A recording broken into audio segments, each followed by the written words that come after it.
তো আমি জামায়াত ইসলামী ভিডিওটা শুনেন, এটা খুব মূল্যবান আলোচনা। আজ থেকে প্রায় 5-6 মাস প্লাস মাইনাস। এরপরে আমি বিভিন্ন অনুষ্ঠানে যোগ দেওয়ার পর আমি দেখলাম যে আমাদের কওমিতেও তো বহুত আলেম এমন আছে যে ইবারত পড়তে পারছে না। আবার এখানেও তো বহু আলেম এমন আছে যারা আমাদের কওমিদের চেয়ে অনেক বড় আলেম, হয়তো সংখ্যায় প্লাস মাইনাস একটু কম হইতেই পারে, যেহেতু কওমের মধ্যে শিক্ষা ব্যবস্থা বেশি এবং আবাসিক ব্যবস্থাপনাটা বেশি এবং রুলিং আপনার রুলসটা খুব মজবুত, এই হইতেই পারে। কিন্তু আমরা দূরে সরে গেলাম কেন? তো এই জন্য আমার কাছে মনে হয় যে আসলে আমাদের যে দূরত্বটা, এটা আমাদের অঙ্গন থেকে যদি দূর করা যায়, অর্থাৎ আমি বলবো ওয়াতাসিমু বিহাবিলিল্লাহি জামিআ, এটা তো আর আলিয়ার জন্য নাজিল হয় নাই, কওমের জন্য নাজিল হয় নাই, আলাদা আলাদা নাজিল হয় নাই, সবার জন্য যেহেতু নাজিল হয়েছে। আর মেসদাক তো আলেম আগে, তো সেই হিসেবে আমরা সবাই মিলে এটাকে যদি দূরত্ব কমানো যায়, তাহলে আমার মনে হয় আওয়ামদের মধ্যেও দূরত্ব কমবে। না হয় এমন একটা অবস্থা হয়েছে, কেউ যদি হিন্দু থেকে, আল্লাহ মাফ করে, কেউ যদি মুসলমান থেকে হিন্দু হয়ে যায়, তাহলে অতটা আফসোস করবে না যদি কওমি থেকে জামায়াতে আসে, এতটা আফসোস লেখালেখি শুরু হয়ে যায়।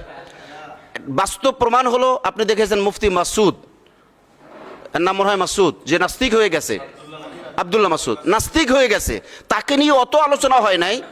যে নোমানি ভাই জামাতে আছে তা নিয়ে যা আলোচনা, তারপর আমি যা আছি তা নিয়ে আলোচনা, আর মুফতি ওসামা ভাই এসে বর্তমান মোটামুটি মানে সাইক্লোন শুরু হয়ে গেছে। সুন্নি জামাতেরা কি কোনো আলেমের কোয়ালিটিতে পড়ে কিনা, এইরকম যে একটা ধারণা বদ্ধমূল হয়ে গেছে আমাদের মধ্যে, আমি কিন্তু আমার দিক থেকেই বলছি, যে কারণে আমি খুব অভাব ফিল করতাম। এরপরে এই ধারণাটা কিন্তু আমজনতার মধ্যেও ছড়ায়া যায়, আমাদের জুমার খুতবায়, আমাদের বলায়, আমাদের অ্যাক্টিভিটিসে, সব জায়গায় কিন্তু ছড়ায়া যায়। এই যে কি এক অবস্থা, কেন এইটা হবে? এই জন্য আমার মনে হয় আজকে আমি আলোচনা করে শুনতেছিলাম আর অনুভব করতেছিলাম, এই যেখানে দর্শে কোরআন হয়, দর্শে হাদিস হয়, এই যে ফেরাকে বাতিলা নিয়ে আজকে শিয়া মতবাদ নিয়ে যে আলোচনা, ফেরাকে বাতিলা, অন কাইন্ড অফ ফেরাকে বাতিলা, তার মানে আমাদের মধ্যে সবই তো আছে, এখানে নাইটটা কি? যেহেতু সব আছে, সেহেতু আমার মনে হয় যদি হাউস অনুমতি দেয় বা হাউস যদি উদ্যোগ নেয়, আমি আবেদন করব বিশেষভাবে যে আমাদের আলেম সমাজের দূরত্ব কমানোর জন্য আমাদের এই আলোচনাগুলো, ইলমি আলোচনাগুলো, এইটা কিভাবে পাবলিকের মধ্যে ছড়ায় দেওয়া যায়।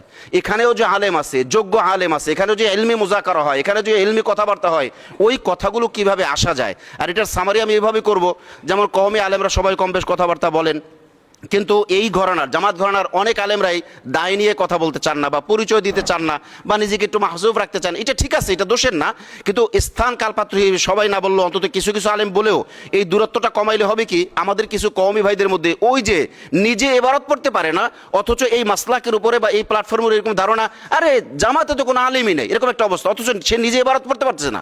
ইবারত পড়ার মতো যে যোগ্যতা কিতাবে আলেম, সেটা সে না, অথচ সে এটা ছড়াইতেছে আবার। এই জন্য আমরা মানে যারা কওমি থেকে এখানে আসছি, বিশেষ করে আমি খুব বেশি ভুক্তভোগী, আর ভাইরা তো আছে, ওসামা ভাই তো বড় জাহাজ, এর সাথে ডিঙ্গি মিঙ্গি পাত্তা পায় না। নোমানি ভাই তো আর এক ব্যাপার স্যাপার, এমন করেন যে লড়াকুশি নেই। কারণ আমি এমনি মিডিয়াতে যাই যা বলি, এমনি আমি মানে খুব মানে মানে আমি চাইছিলাম যে একটা প্রশ্ন করব যে হিন্দু থেকে মুসলমান হইলে একটা পুনর্বাসনের ব্যবস্থা থাকে, তো সরি কওমি থেকে জামাতে আসলে পুনর্বাসনের কোনো ব্যবস্থা আছে কিনা বা কোনো উদ্যোগ নেবেন কিনা, এটা আমি যদিও মজা করে বলা, কিন্তু বাস্তবতা এইটাই। এজন্য আমাদের কওমি ভাইদেরকে, আপনি বিশ্বাস করেন ওই দিন আপনার মুফতি লুৎফর ফরাজি ভাইয়ের যে বৈঠকটার ব্যাপারে ওসামা ভাইকে যেভাবে হাস্যনস্ত করা হলো, আমি ফোন করছি ওনার সাথে, কথা হয়েছে আমার, নোমানি ভাইয়ের সাথে কথা হয়েছে, এর একটু পরে দেখলাম উনি ঢুকছে, কথাবার্তা বলার পরে দেখলাম যে লুৎফরন ভাই মোটামুটি সাইজ হয়ে গেছে। এটা কিন্তু ছোট করার জন্য বলা না, জাস্ট বাস্তবতা উপলব্ধি। এই যে আমাদের মধ্যে একটা মানে মানে হামকুছ হ্যায়, হামসে বড়া কোন হ্যায়, মানে আমি তো কিছু একটা, আমার তেন বড় আর কি, এই যে ধারণা গজায় গেছে, ওই ধারণা ভাঙতে হইলে এখান থেকে আলোচনা যাইতে হবে এবং সেটা সিস্টেমেটিক ওয়েতে যাইতে হবে। আল্লাহ রাব্বুল আলামিন আমাদেরকে বোঝার তৌফিক দান করুক, আমিন।